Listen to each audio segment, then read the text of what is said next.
Model H241, Commercial and Industrial Storage Cabinet, Wooden Case and Packing. Safety Precautions. Tool List.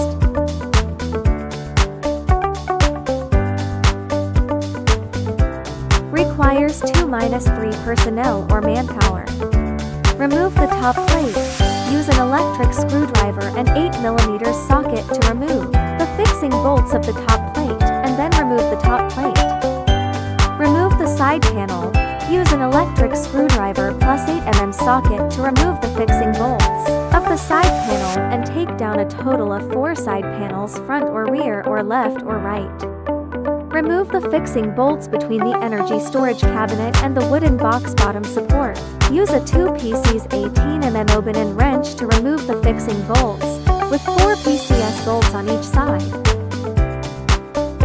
Using a forklift to unload an energy storage cabinet, the forklift's load-bearing capacity should be 5 t. System connection. Ensure the product appearance is good, without damage, rust and paint loss. Tools preparation.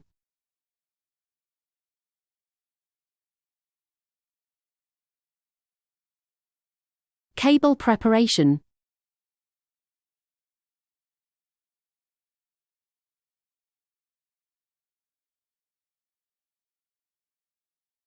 Power cable installation.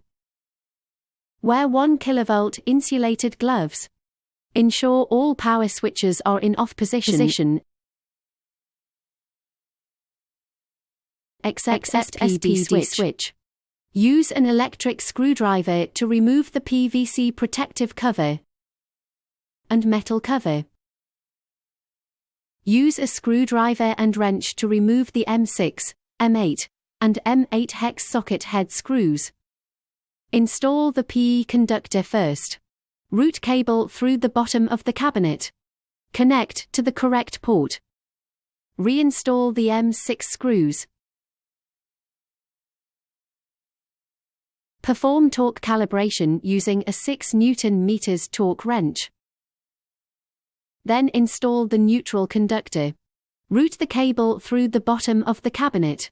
Connect to the correct port. Reinstall the M8 screws.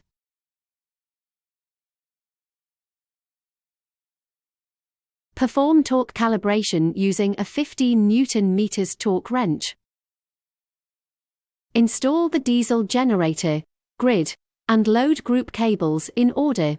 Finally, install the 2 sets of PV cables.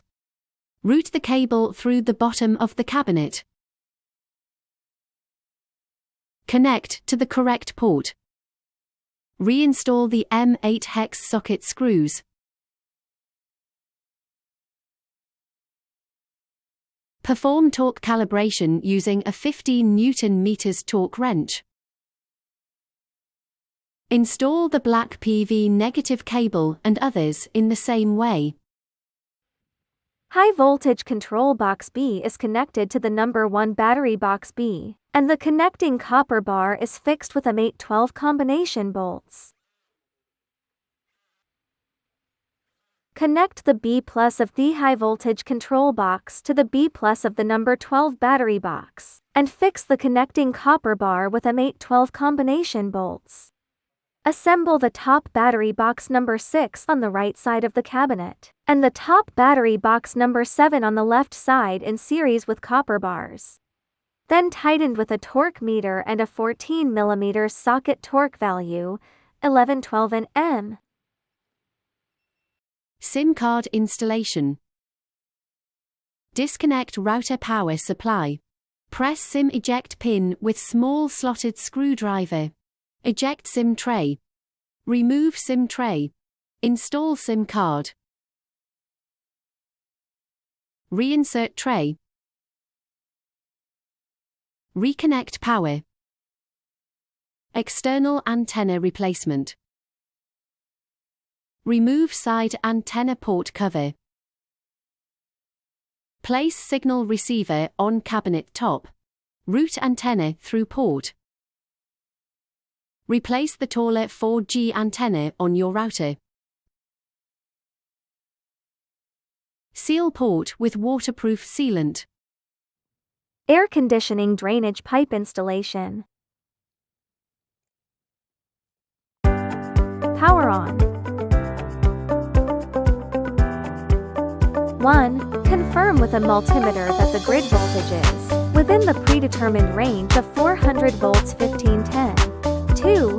Closing transformer soft start switch McB1 and auxiliary power switch McB3. Closing QF1 AC plastic shell switch. Complete the soft start of the transformer. 3.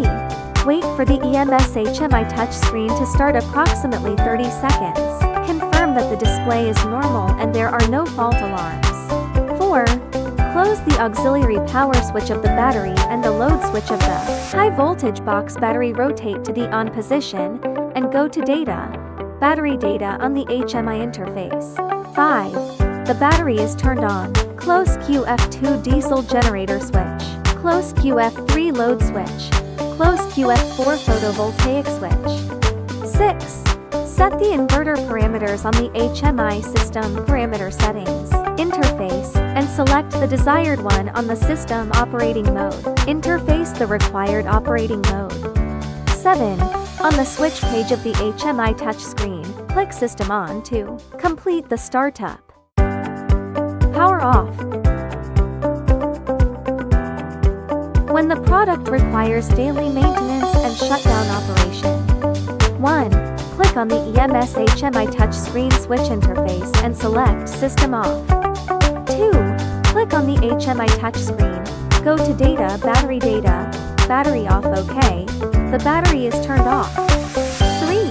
Disconnect the air conditioning switch McB2, auxiliary power switch McB3, and battery auxiliary power switch of the system.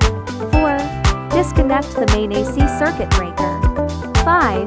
Disconnect the high voltage control box battery load switch and auxiliary power switch. 6. Wait for the busbar discharge to end, the touchscreen to turn off, and the device to complete shutdown.